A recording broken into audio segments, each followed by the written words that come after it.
Welcome to Sarajevo, the capital of Bosnia and Herzegovina, and for those of you who haven't heard of Bosna before, it is one of the few Muslim majority nations in all of Europe. It's also a country that has seen many empires come and go, and that history plays a huge role in shaping its modern identity today. I decided to visit Bosnia with my close friend Emir Osmancevic, whose family was forced to flee during the war in the early 90s. Through him, I've been able to see Bosnia and Herzegovina for what it really is, its landmarks, its scars, and the stories behind them. At the same time, he's shown me the side of this place he's always spoken about since we were kids, that being the beauty, the people, and the pride. I met Emir on a football pitch when I was 12. Because of his blonde hair and blue eyes, I just assumed he was another white Aussie kid on the block. And after a few ethnic versus white football games, he told us he wanted to switch teams, as he wasn't actually an Anglo-white kid, and he was actually a Bosnian. Initially, we all looked at him confused, because we thought there's no way we've been beating these Anglo kids that bad that they're making up ethnicities now. None of us had even heard of Bosnia before, let alone known what a Bosniak was. But after a bit of interrogation and a few Google searches on our mate's iPhone 6, we finally accepted him as a new signing for the ethnics. From then on, me and Amir built a solid partnership for our school and local side for years to come. But that's not what made us close. What really made me resonate with Amir was what he told me off the pitch about his people, their history, and what his country went through only 30 years ago. And as an Iraqi diaspora child, that hit very close to home. From that moment, we became close. We connected through that shared understanding of conflict and what it does to a place and its people. Not long after, he promised me that one day he'd take me there to see it all for myself. And now, 10 years later, we're here together, exploring those stories and sharing them with the rest of the world. Before we start, just a quick warning, this video touches on some heavy and tragic history. It's different from what I usually post, but I'll try to focus more on the heroes who protected this country rather than the people who tried to destroy it. Because the more we speak of the just people who sacrificed everything to preserve innocent lives, the more we keep them alive. And let's take you through my very first day in Bosnia, where I arrived and explored the city by myself as I was waiting for Amir to come from his Umrah trip. Yo, welcome back to another video. We are in Sarajevo in Bosnia. Waiting for a friend to come at the moment, so I have 2 days for myself. We'll go out in 2 days, explore, see what the place has to offer, try out some local food, and look at the beautiful landscape of Sarajevo. But yeah, at the moment I'm looking for some gloves and a beanie. I didn't come prepared, I didn't realize it would be this cold. I'm trying to find a shop that sells it, but bro, every shop just sells women's clothes here. Not gonna lie though, like I'm loving the aesthetic of the place. Like there's a lot of graffiti in the streets, dark and gloomy. It's nice straight up. It is quite the aesthetic. There's a synagogue in the back over there as well, so you got a Jewish population here apparently. One thing that really surprised me the most about Bosna and Sarajevo in specific was its religious diversity. According to a census in 2013, slightly over 50% of the people living in Bosna identify as Muslims, the remaining percentages being split between different denominations of Christianity. Also, before World War II, Sarajevo was a vibrant Jewish center housing thousands of Jews, which earned its nickname Little Jerusalem. However, after the Holocaust and the recent Bosnian genocide in the 90s, this all changed. Sarajevo now houses less than 1,000 Jews, according to a census conducted in 2001. So I tried to enter the local synagogue and churches, however they were closed to the public at the time that I was visiting. So instead, I just went up this random hill and found this little beautiful mosque that I came across. Still yet to find a place I can buy a glove, but I stumbled on this beautiful mosque here in the middle of the mountain somewhere. You can see a church in the distance. I'm gonna go pray real quick and then continue my search. But yeah, just finished praying from the mosque over here and heading over to the Sebil area, I believe. Apparently that's where all the good stuff is. That's where I can potentially find these gloves because my hands are about to freeze off. The Sebil area is situated at the center of Bashčaršija, the historic bazaar district of Sarajevo, and serves as one of the city's most recognizable cultural landmarks. At the heart of the square stands the Sebil, a wooden fountain constructed in the Ottoman architectural style. The term Sebil is derived from the Arabic word Sebil, meaning a path or a way, and is commonly used in the expression fi sabilillah, meaning for the sake of God. Across Arabia, this phrase was often inscribed on public water fountains to indicate that the water was provided freely as an act of charity for travelers and passers-by. Within Islamic tradition, the provision of water holds particular significance as a form of ongoing charity. These fountains were established not only as infrastructure, but as deliberate acts of giving, ensuring access to water without cost or restriction. Over time, this practice became embedded in urban life across the Muslim world, where Sebil fountains became a common feature of civic design, with variations in the terminology reflecting local languages, while still retaining the same underlying principle. Their construction was typically funded through charitable endowments, integrating them into a broader system of public welfare and communal responsibility. Many of these structures were later lost due to urban fires, changing infrastructure under Austro-Hungarian rule, and damage during the Bosnian War in the 1990s. Today, the Sebil area stands as one of the few remaining examples carrying forward that tradition of public life and shared space that still defines this area today. The place is scattered with mosques dating back centuries, traditional Bosnian eateries, coffee houses, and even small artisan shops. The area encapsulates a unique continuity between past and present, where historical identity is still preserved and alive. A local tradition also adds a more symbolic dimension to this site. It is said that anyone who drinks from the fountain will one day return to Sarajevo, and somehow, almost 2 years later, it no longer feels like a myth, as I feel like I found my way back through making this video. Why is there so many pigeons? Like, this is like their little hangout spot or something. Bro, that's crazy. Look at them all just chilling on that bench. I've never seen this many pigeons in my entire life. All the spice. Bro, look, this one's shivering in the cold. Bro, that's crazy, Wallah. That's genuinely insane. I've never seen anything like that. And what, are they like bashing one over there? There's like in the distance over there, I don't know if you can see. I think they're jumping someone or they're eating. Bro, that's crazy. Wallah, that's insane. That is cute, but insane. Very beautiful, mashallah. Bro, there was one guy, he like fed him, he threw some bread towards him, bro, they all rushed to him, bro. It was crazy. Look at this beautiful old street, man. Look at that. We saw like the cobblestone on the floor. Bro, I had this girl come up to me as like when I was taking videos of those birds and stuff. She's like, oh please, I need food for my baby and all that sort of stuff. And I'm like, okay, no problem, here's 5 mark. He goes, no, 10. Brother, what do you mean 10? I gave you 5, take it or leave it. I'm my head in. But yeah, I gave her 5 and fi sabilillah, obviously. But it's just very random. I've never had anyone go like, nah bro, I need more. Well, take what you can get, dumb my head in. So you're probably wondering, where's this guy actually heading? And if you've been following this page for a while at all, then you'd know how much I love visiting my fortresses. So we're heading to this place called the Yellow Fortress, but on the way there, I stumbled upon this. You can probably obviously recognize there's a lot of graveyards here, going up to the mountain, all the way down.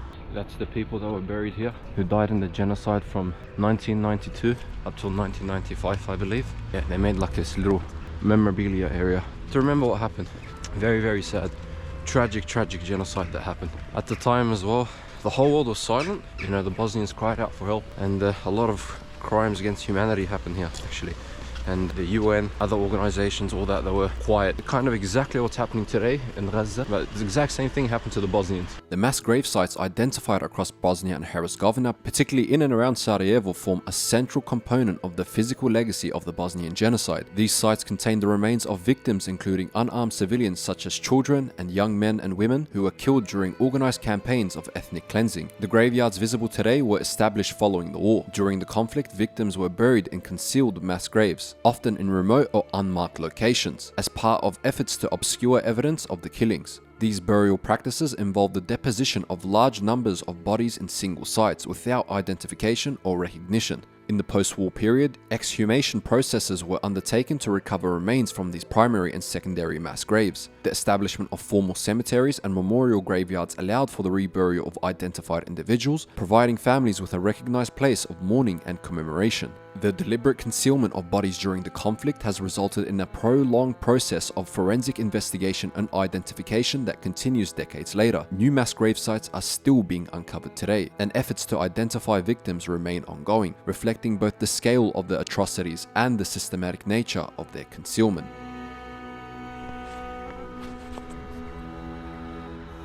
Tragic stuff. The deeper you go into this place, man, you feel the pain and the suffering almost in your heart of the tragic lives that were lost here. It's wallah, it's very emotional stuff, man.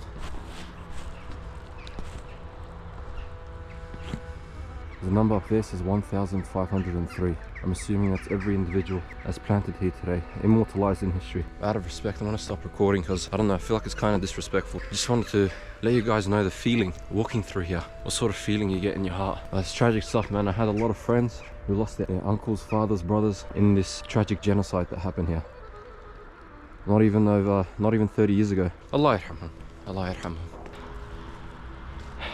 Inshallah, we'll pray 2 rak'at as well for the people that did pass away here. It's tragic stuff, man. Honestly. Look, you can even see buildings that were burnt and destroyed from the tragic event that happened.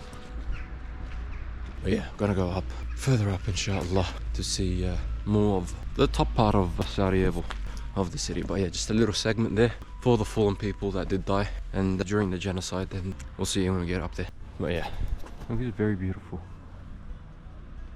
Wall up here. But yeah, the fortress isn't that far off. This incline's getting to me. Such a steep hilly area. But yeah, there's another building. You can see the burn marks, and it was destroyed. A fractured nation really after that happened. So the stuff that's been happening to the Muslims recently hasn't only just started overnight. It's been going on for years and years and years and years. Even in Europe, where you'd think they're a bit more of an open mind. But no. It was beautiful. A lot of graffiti around here. Yeah, look at another beautiful view of the city of Sarajevo. You can see over there in the distance as well, there's another war memorial. They're kind of scattered throughout the city because, yeah, there was actually close to 100,000 Bosnians that died during the wars. But yeah, it doesn't do it justice of how beautiful this place genuinely is. Definitely very, very underrated. It's crazy that there's not more tourists here. Like I think I saw one other tourist, apart from myself, some lady, another hiker, I believe. She looked like she was from the area. She didn't look like she was foreign. But yeah, no one really comes up these ways. Like you can see the white fortress up there at the very top. I really love the old walls that you see around here. It feels like taking a step back in time, 300-500 years in the past. But yeah, these videos are one of my favorite ones to record. It's a nice little one to have in the archive, where I go explore the old style building, traditional architecture of different cultures and stuff. I find this the most fun part of my travels, to be honest, over the chaos of exploring markets and stuff like that. It's not really my type of vibe. I like this. My hair's very frizzy. But even the cars are mad old here. Mercedes, BMWs, old European cars. I haven't seen a car above 2003 here. But yeah, it's all these old cars. Quite beautiful. Yeah, a lot of cats here as well. I don't know if they're stray or they belong to people, but bro, they're just hanging out. I believe this is the staircase we're supposed to go up of. And to the left, where I'm getting tired, really tired. Bro, it's insane how aesthetic this place is. Almost there, finally. You can stop listening to my huffing and puffing now, or very soon, not long to go. Oh wow, what's that building? It's like an old building over there. I want to go there next, suss that out. Bro, some amazing views around here, I can't lie. Quite the spectacles. It's crazy to think about. Bro, how the hell did they build this up here, man? Yeah, they had to quarry these stones. Back in the day, they didn't have cars or anything as well to transport them all the way up here. Maybe they got them from the mountain, I don't really know, but regardless, it's still pretty crazy. Let me see if I can enter this place. Yeah, entry to the place is 5 mark for this place, apparently. Didn't know up until literally 2 seconds ago. It goes like, pay. What do you mean pay cuts? Pay 5 mark. Alright, fairs, whatever. That's like $3 anyways. Don't mind paying that whatsoever. Around the same prices in Iraq to enter sites like these. I love Sarajevo. Yes, indeed I do, my friend. Like, imagine being like a security guard back in the day, or like, sorry, an army personnel, and having to hold this fort, bro. Like, look at the beautiful history, man. Like, this is history right here, brother. Bro, I'm geeking out, can't lie. Any ancient things just gets me hyped up. Look at that boy, that bird's aura, man. Look at him.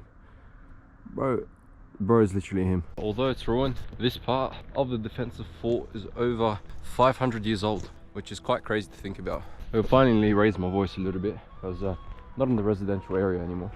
This part's fenced off, which is surprising, because a lot of the other stuff that we've seen already doesn't have a fence like over the ledge, which yeah, maybe they had incidency, maybe some people have slipped and tripped, but like, you know what, we don't trust these bozos anymore. Let's put up a fence, because look, there's a fence all around.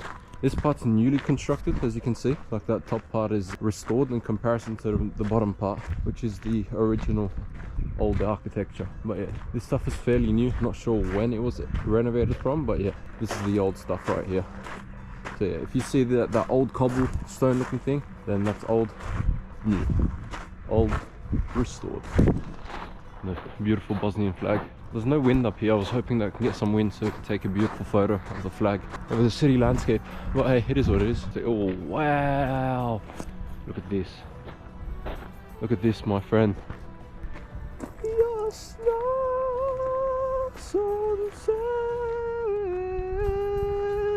Now look at this, man. Now this is beautiful history, my friend. I don't like the graffiti, I'll be honest. Like in particular sections like this, I think it's quite stupid of the people to graffiti the place, I'll be honest. I don't know why they do that. Like, bro, this is your history. Maybe it was the people that were angry about the place, so they're like, you know what, sack this. It's graffiti area. Look at that, man. Look at the walls, man. And this is beautiful, beautiful history, Islamic history.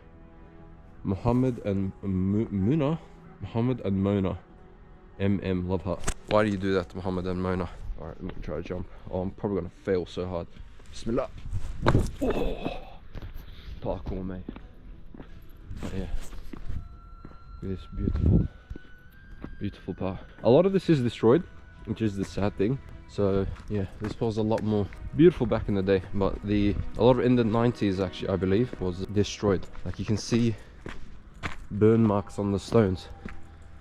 Quite beautiful, quite the scene. Whereas there are a lot of these random pits in the middle. Quite scared I'm gonna fall in because I'm a bit of a bozo when it comes to this stuff. Oh wow, would you look at that? That is quite the view, my friend. Wow. Inshallah, I don't drop the GoPro. If I drop anything, I'm gone, bro.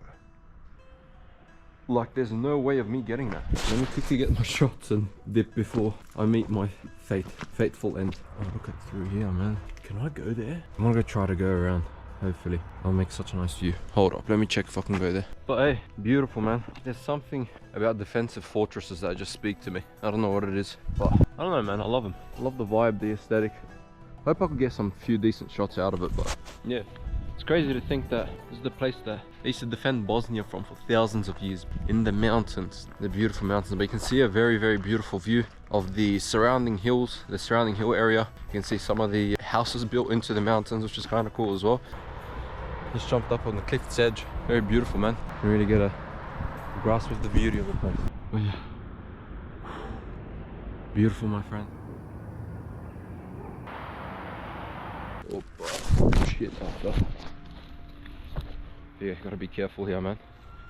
One slip, one wrong move and you're literal photo, mate. You're gone. But yeah, this beautiful view. I spent the next hour or so lying down on the edge of the mountain, gazing at the clouds and listening to the distant sounds of the birds in the city. But that pretty much concludes my second day in Sarajevo, and tomorrow we're going to pick up Emir from the airport and then go explore some other famous landmarks in Sarajevo, such as the abandoned Olympic bobsled, the place where World War I started, and the restored National Library that was closed for over 20 years before 2014.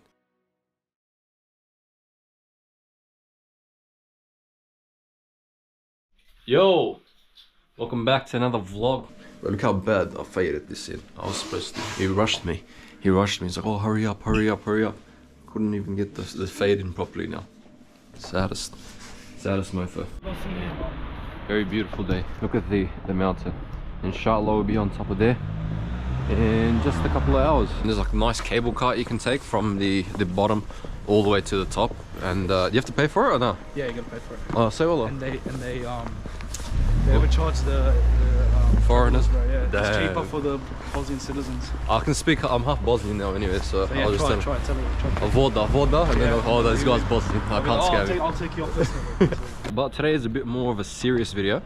We're gonna go look at the old war remains. It's not really a war, more of a genocide. In the 1993 to 1995, there was one of the great libraries in Sarajevo that got burned down. So I'm gonna go have a look at that, maybe go inside, show you guys what it's like. Also see the bridge where World War I started. Yeah, the Austrian prince at the time, the Austro-Hungarian prince, got assassinated on this very bridge, and that's what sparked the whole thing of World War I to happen. And then after we're gonna go see the Tunnel of Hope. Can you explain what the Tunnel of Hope was? So the Tunnel of Hope was basically a house that a family owned, and they used it to build a tunnel under the airport so they could get to the other side of the city to bring in supplies, weapons, food, first aid to the city, because the city was occupied and besieged and nothing could come in and nothing could go out. No people, no nothing. Well, yeah, that's where it gets its name, the Tunnel of Hope. Preserved and helped save a lot of Bosnian lives in the 93-95 genocide that happened here. So this is the very spot it happened, right here on these very footsteps by, what's it called, the Gypsy Bridge? Latin Bridge. The Latin Bridge. By the Latin Bridge, they cemented his footsteps into the floor from this place on June 28, 1914. Gavrilo Princip assassinated the heir to the Austrian-Hungarian throne, Franz Ferdinand, and his wife Sophia. Oh, so his wife got clipped apparently as well. Right here, and then bang bang, popped them. Apparently this was his second attempt on the same day that he attempted the assassination. Initially, he threw a bomb. He tried to throw a bomb and then it bounced off the car. First attempt failed. Yeah, first attempt failed, and then he was like, oh, he got sad walking around the street. Oh, it failed. And then, yeah, as he was strolling by down here, I was like, oh, that's literally the guy that I just tried to kill. Bang. And bang. And yeah, World War I straight after pretty much sparked from that point onwards. But here's the bridge. Here's the bridge itself, because it got destroyed during the whole Bosnian genocide that happened. They burnt down this bridge, they destroyed it. But as you can see in the bottom part, and there's like the old remnants that they used to rebuild the bridge. But yeah, on this very bridge it happened. The assassinator was standing over there, guy was walking across, walking, and bang, around this region right here is when he got clipped, unfortunately. I was staying at a hotel literally less than 10 meters away from there, but then Emre Moore, who's quite more well versed with modern history in comparison to myself, they told me, like, oh, by the way, that's a bridge that started the whole World War I. Obviously there was prior things leading towards it happening, but that was like the final breaking point, the final cherry on top. There you can see the Sarajevo City Hall up ahead. In Bosnian it's called BIH. it got burned down initially. A lot of old Bosnian history, Balkan history, and artifacts got destroyed along with it. Yeah, a lot of knowledge was lost when this was burnt down in the 90s period. Quite sad, to be honest, but what can you do? That's the art of war for you. They always target libraries, places of education, to destroy the history, and they can rewrite it in however way they want. One thing as well that I really liked about Bosnia in my short time here so far is their strong support for a certain genocide that's happening halfway across the world. I don't want to mention it, but we all know what I'm talking about, just because I don't want this video to get taken down. But you constantly see their flags. Don't let anyone tell you it started on October 7th, and gives you a whole list of the massacres that happened in that certain region of the world. So quite interesting. I recently just came back from the Middle East, and unfortunately you don't see that same support that you do see here on this side of the world, which is very surprising to me. But yeah, there's like the flag up there for it, another flag up on the bridge here, and it's quite beautiful. They support the victims of genocide all around the world, and they're not silent or turn a blind eye to it, because when it happened to them, the whole world was silent, quiet, ignored it like nothing was happening. They're not going to make that same mistake that other people made towards them, and I find that very inspiring and very beautiful, to be honest. But yeah, here's the city hall itself. The National Library is in the center of the old town in Sarajevo, at the bottom of the valley. It's located in the former Austro-Hungarian era city hall, and therefore still referred to as Vijećnica Town Hall by Sarajevans. It had been the National Library since World War II, and was to Bosnia what the British Library is in respect to Britain. Vijećnica is the national library institution of Bosnia and Herzegovina. During the Bosnian genocide, and specifically the Siege of Sarajevo, the building housing the library was targeted on the night of 25 to 26th of August 1992 by forces of the Army of the Republika of Srpska. On this place, serving criminals in the night of 25-26, 1992, set on fire National and Universities Library of Bosnia and Herzegovina. Over 2 million of books, periodicals and documents vanished in the flame. Do not forget and remember and warn. The shelling of Vijećnica formed part of a broader pattern of destruction directed at cultural and institutional infrastructure. The attack involved sustained use of incendiary munitions, resulting in extensive fire damage and the near total destruction of the library's holdings. At the time, the institution contained millions of archival items, manuscripts and printed works documenting the historical, cultural and administrative development of Bosnia and Herzegovina. What quantity of books were destroyed in that fire? The estimate is close to 1.5 million volumes. The rationale for the targeting of such institutions is widely analyzed within scholarship on the conflict as part of a broader strategy of cultural eradication. Historians have described these acts within the framework of cultricide, referring to the deliberate destruction of cultural heritage, archives and knowledge systems associated with a population. In interior of the National Library. You can see the blazes intense. You can see pages of books dancing in the flames.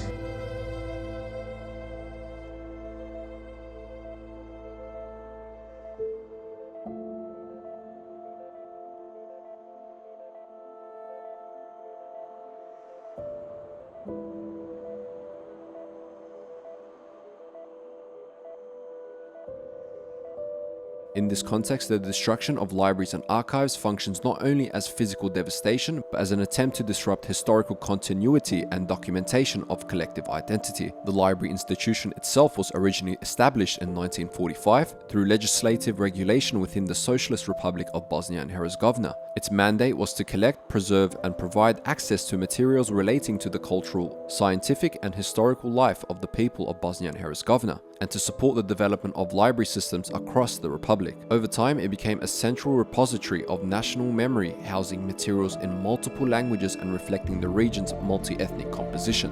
To su bile I katoličke knjige, I muslimanske knjige, I srpske knjige, I jevrejske knjige. To je bilo mnogo knjiga. To nije bilo da se izabire, da kaže doće Mijeho u vijećnicu ili doće Uso, a neće Jovo, neće Mijo, neće Neđo, neće Ulan.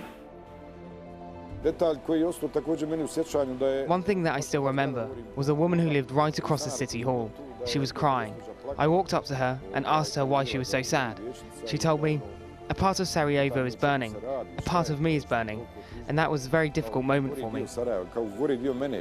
The scale and concentration of the destruction positioned the event as one of the most significant losses of recorded heritage in modern European history. Accounts from the period describe civilians, including librarians and residents, entering the vicinity of the burning building in attempts to salvage material under active sniper fire. Human chains were also formed to transport books from the structure, resulting in the partial discovery of some items despite extreme risk and limited time. Among the surviving artifacts is the Sarajevo Haggadah, a Sephardic manuscript dated between the 12th and 14th century, brought to Bosnia following the expulsion of Jews from Spain in the late 15th century. It contains illuminated religious texts associated with the Passover tradition and is regarded one of the most significant surviving examples of medieval Jewish manuscripts culture in Europe. The destruction of BIH has been extensively discussed by historians, including scholars such as the late Andreas Reidelmeier, whose research documented systematic targeting of cultural heritage during the conflict. His work and that of others has been cited in analyses of the Bosnian War as evidence supporting the classification of these actions as part of a broader campaign against cultural and historical institutions. According to numerous eyewitness reports, was shelled and burned on the night of 17 May 1992, was probably the single largest loss of archival materials in Bosnia. The Institute of Oriental Studies held the former Ottoman provincial archives with more than 200,000 documents, and the country's richest collection of Islamic manuscripts, the record of more than 500 years of Bosnian Muslim cultural history. Tribunal. This is a tribunal for the Yugoslav wars. This is like a replica. When they brought everyone to justice, all the leaders. This photos on the wall quite explicit, so we won't show it, but shows the concentration camps they were left in, and the mass graves that they just chucked people in there like they were rubbish essentially. But it's quite horrific stuff. You can see the blood stains on the wall still as well. They try to wash it off, but you can still see the red. This was the old wall of the place, so they kept it as a remnant of the past to remember what happened here. Here were the criminals that committed those very war crimes against the Bosnian people. A lot of them were brought to justice, thankfully, so some of them even got executed, I believe. During the trial, they were gonna give him, they were trialing him. Yeah. Put him in prison, and he drank poison in the tribunal when he killed Serious? himself. Yeah. So he knew it was fucked? Yeah, so he killed himself. Fair enough. Well, God won't be silent for what he did to the people. You might think he took the easy way out, but I doubt it's going to be easy in hellfire, my friend. Not even my friend.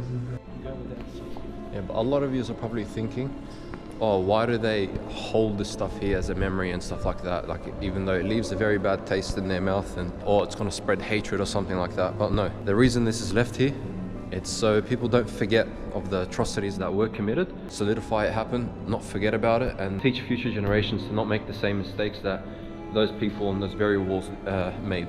But one thing as well about this place, it's very, very beautiful, like very well constructed.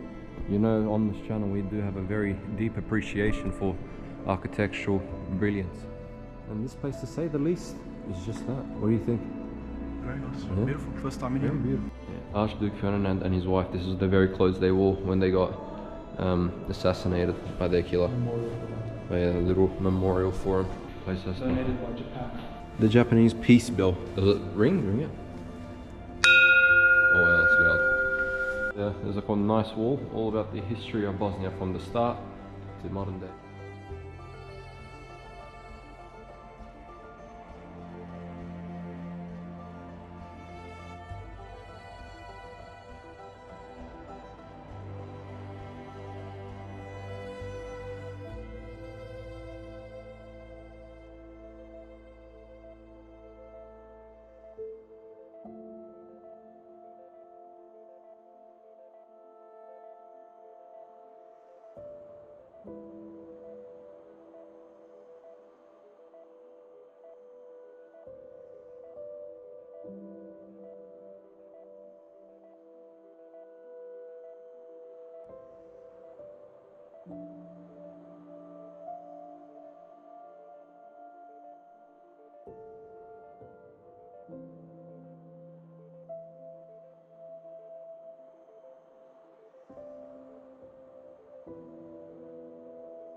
Alright, just got to the Tunnel of Hope. Just outside Sarajevo lies the Sarajevo Tunnel, or also known as the Tunnel of Hope, the Tunnel of Life, and the Tunnel of Salvation. It was constructed during the Siege of Sarajevo as a directional logistical response to the encirclement of the city by forces positioned on the surrounding hills and mountains. During the siege, Sarajevo was fully isolated, ground access routes were blocked, the airport was under United Nations control, and the civilian population, numbering approximately 500,000 people, was cut off from reliable external supply lines, resulting in severe shortages of food, medical supplies, electricity, and potable water. Civilian life became confined largely to basements and enclosed structures due to sustained exposure to artillery and small arms fire. And due to these dire circumstances, in 1993, the Bosnian army initiated the construction of an underground tunnel beneath the Sarajevo airport runway. The objective was to establish a concealed connection between the besieged city and territory held by Bosnian government forces on the opposite side. All across these mountains here were all the aggressing forces,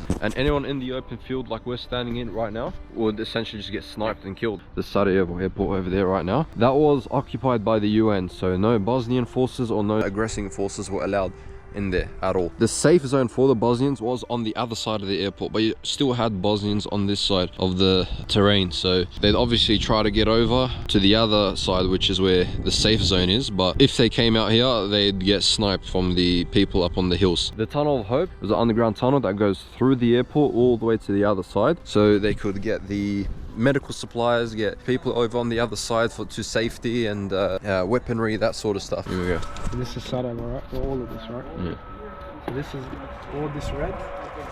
The Serbian forces here. Yeah. Covered. No one could leave. Here's the airport. Oh, that's the airport, yeah? That's the airport, yeah? That's the airport. Mm. Past that was the Bosnian territory, free Bosnian territory. There you go. So that was the only way to get stuff in, but no one could go through because the UN was occupying this, and the Serbs were positioned there, not letting anyone through snipers, they were killing people, right? Okay.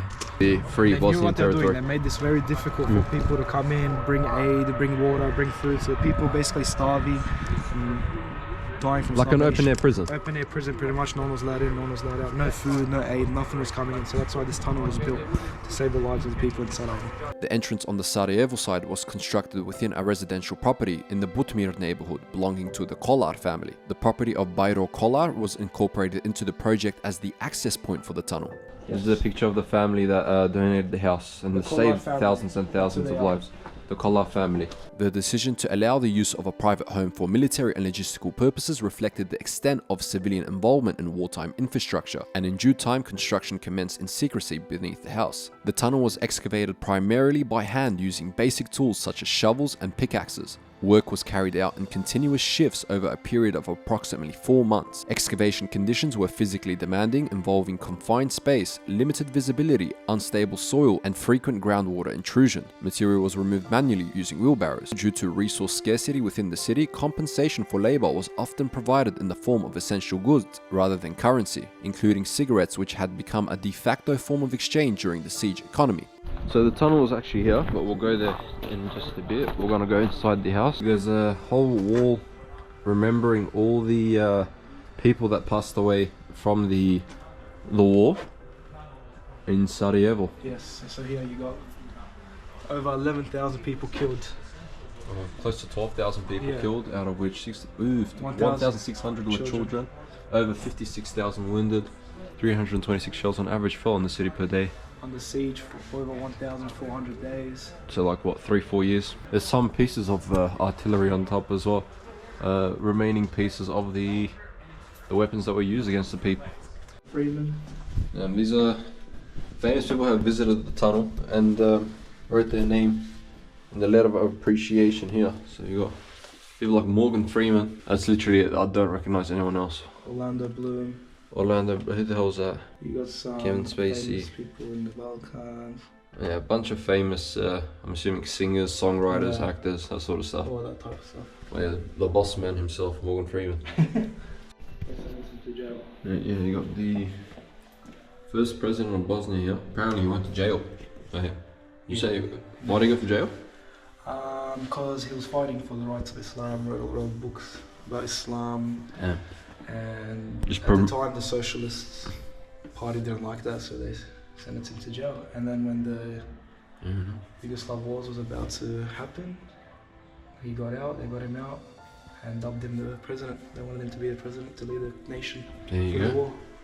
What a guy, Alija Estebovic. We're gonna go into the actual tunnel now itself. The tunnel, the modern day tunnel, that's what's left of it, is actually a lot shorter than what it was initially. It's a lot shorter now because after the peace agreement happened to end the Bosnian genocide, the tunnel wasn't properly maintained, so a lot of it did collapse. And here you can see the authentic part, the first 25 meters, and then you got the restored version, the next 100 meters, and then 665 meters is just closed altogether. So that's the part that just collapsed, and yeah, it's just kind of just kicking over there. Yeah, we're gonna go down there now, and we'll bring you guys along with us.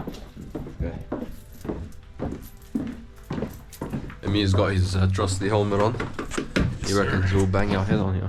Excavation proceeded simultaneously from both ends of the planned route. On the 30th of June 1993, the two excavation teams met, completing a tunnel approximately 800 meters in length and of very limited vertical clearance. In many sections, movement required crouching or bending, and flooding regularly affected passability.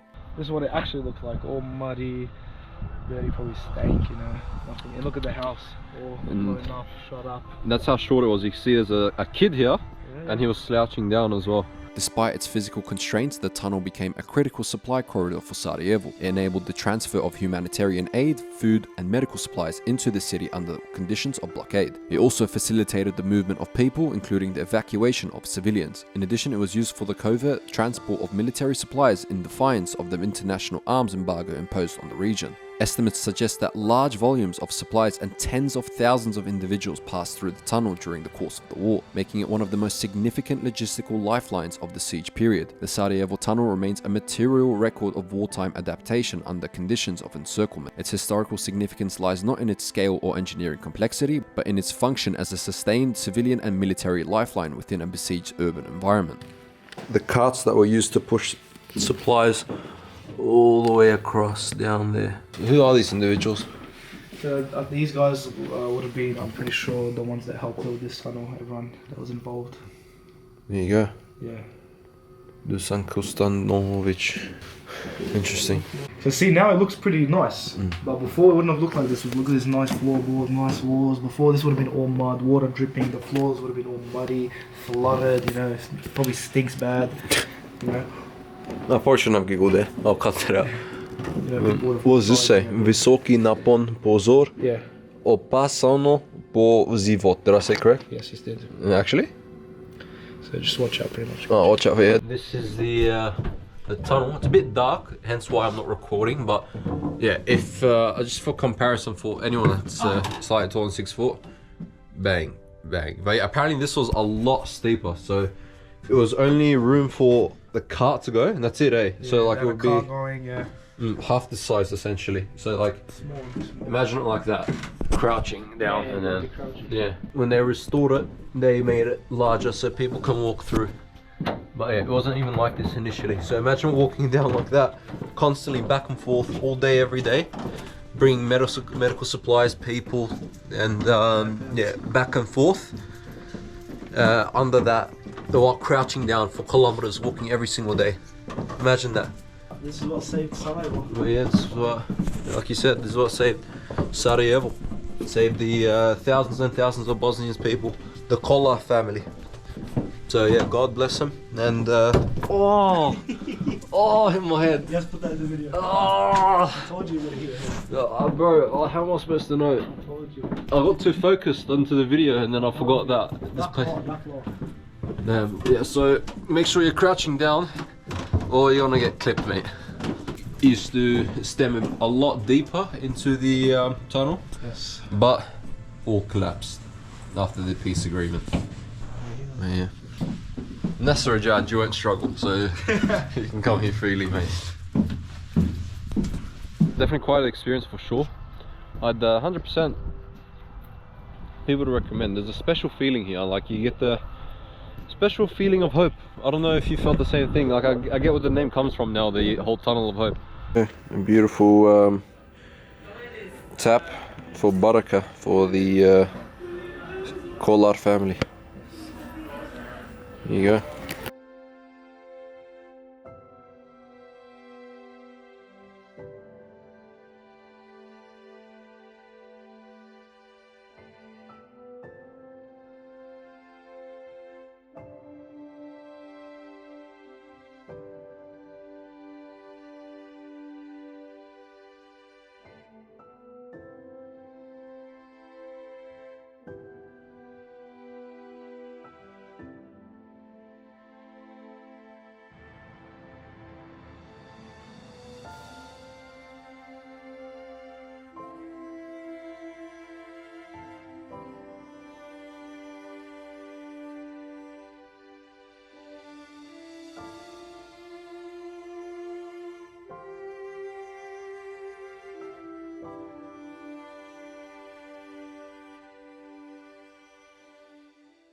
Why the Olympic stuff were abandoned. In the Bosnian War, the aggressors were occupying where the Olympic stuff was. They used it as like bases and that sort of stuff. So after they left, it was just destroyed. The people didn't really have the money to repair it. So yeah, it's just there now, just abandoned. So got the ticket. Price was 30 marks. And oh, that's the old one. That's what I used to go up in. Damn. I thought it was actually a tin bucket. You said it was a tin bucket. That's a tin bucket, bro. How's that a tin bucket, bro? Bro, I was just from getting in there. Oh my god. Oh my god. What's happening? Oh my god. All of that vibration was not good on my booty cheeks, mate. Beautiful view of Sarajevo, Sarajevo. Look at this mosque here. Look at that beautiful minaret. I believe. Little wooden minaret, I think. Look at that. Traditional Bosnian mosques. We changed biomes. Yeah, we're now in the snowy tundra. This is Minecraft. Literally, look. Where's the city? We're not even in Sarajevo anymore. We're back in Japan. Everybody! Hey, shut up, man! I'm from Chechnya! Alright, we here. Is that the old Yeah. If you get in here, I'm gonna take you up, bro. No chance, mate. Look at that shit. The photos in You saw nothing, mate. But yeah, look at this beautiful scenes, mate. It's all snow. It's not even cold though. The snow is fake. It's literally fake. It's not real. Okay, that's the old Bosnian rocket launcher. Is that like what they used as like weapons back in the day? Yeah, that was actually a shot. Wooden frame. There you go. Bang, bang. You load it up with some logs and then bang. Yeah, you can see the Olympic sign, Sarajevo and the Coca-Cola. Quite the scene, I'll tell you that much. To the Olympic city. Welcome to the Olympic city. See, I don't even need a translator for that. I'm just gonna cut out the part where you translated it. You wanna stick your head in there? Yeah. There you go. Look at him. Look at him, mate. Bosnian bear. Here's the different hiking routes that you got. But yeah, I'm not sure which one we're going to take, or we're just going to go where the wind takes us, I guess. Surprisingly, it's not that cold here. Like, I only have a jacket, a t-shirt, and a quarter zip. This is Mehmet. Mehmet Yildiraz. The snowman of Bosnia. Yeah. The first line of defense. Look at Ahmed. Want to give him one horn? Hopefully it doesn't. Oh, it's gonna break. Oh, you're gonna ruin it, bro. There you go. Here we go. And someone else has to put another horn here. So if you see this, it's done by me. This is by Ahmed Saleh. That's it. The one Made and our only. mark, making our impact on the world. This is the positive impact that I was talking about the other day. You ever wondered where the Christmas trees come? Like the Christmas trees come from? 30% of the world's Christmas trees come from Bosnia. It's an interesting fact for you as well. Very beautiful scenery, wallah, mashallah. Yeah, here's the beautiful bobsled, as you can see. Not many people here at all. Just me and the wilderness. I can do very devastating things to him right now and the world will never know. But yeah, this is where they used to slide down. Bro, I'm so tempted just to like knee slide or like do a penguin slide. But Like this edits. the unexpected edits. All over the place, mate. One mistake I made, I'm in my travel shoes, travel Reebok shoes. But come in those little snowy boots, I recommend. But yeah, this is the beautiful bend. Oh, there's another beautiful graffiti art here we're gonna go see as well. Run along the place. But look, another part of the sled has collapsed here. Oh wow, even this is shifted. This is collapsed sideways as well. Look at that. That's a good thing we got off that, huh? But yeah, look at this graffiti all the way up here. So nice, bro. Like, I don't know, something about graffiti art that speaks my language. Look at that. Hello Kitty, bro. Hello Kitty.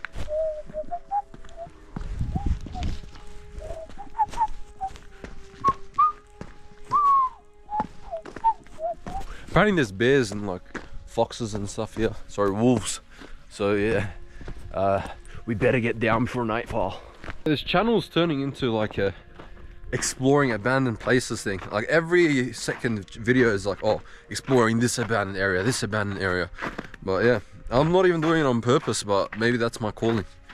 Is that a hole? Yeah. Like what? All the way down? Oh no, it's cracking. Look at the ice cream. Oh my god. Yeah, be careful guys. This is the dangerous stuff we do for you guys. We go through this just to bring you content. But it goes all the way down, eh? Oh damn. That looks nice. There's flags and shit there. Yeah, we'll go there and then we'll take a loop. We said that about 8 different times now. But this is actually serious because it's gonna get quite dark soon. And the grizzly bears coming out, the Bosnian bears. Look at that. More beautiful art up on the thing. Bro, it's crazy to think that this place was used for the Olympics, like not too long ago. Like not even 30 years ago, or 40, but actually it's like 50 years now. Damn, bro. We're getting old then. I reckon this is the end for us, so. You reckon? Alright, last loop. Last loop. And I'm actually not that ready. So yeah, let's keep going down. Stay next to me. I'm not, bro. Let's hold hands. Oh. Damn. But be careful, because don't step on the dry ice looking bits, because it's the slippery part. No good. Right. Oops! Oi, this is crazy. Oi, I'm not gonna make it alive. Oi, me, this is where we part ways, mate. I'm sorry. Yo, bye. Across the border, you have to cross. I'm not crossing no border, mate. Oh, I can't get back up. Oh no. Oi, I'm slipping already. There's a good scene here. Oh no. Oi, no. Nah. This is no good. Oi, chat. Chat. Oh, I'm gonna die, chat. Oh no. Oh, this is so bad. Oh. I have to like ice skate down. Alright, there we go. We made it. This is probably where we're gonna end the video. I hope you guys did enjoy. And let us know where else in the world you want us to explore next. Oh yeah, this is the abandoned bobsled track in the heights of the Bosnian mountains. So yeah, hope you guys enjoyed. If you did, share with a friend that might think enjoy it as well. And we'll see you guys in the next video, inshallah. Take care. Assalamu alaikum. What they done to David, bro. They killed him, man. On the way back. And your stick. Look, and my stick. Wallah, that's so sad. I got it. Whoever the culprit is, I will find you, mate. He was defending this territory and he got slaughtered for it. He died trying to defend his beautiful home. But yeah, his head's over there. They mutilated his body. Wallahi, you think you got away with it. You think you're a funny fella. But we will find you. And we will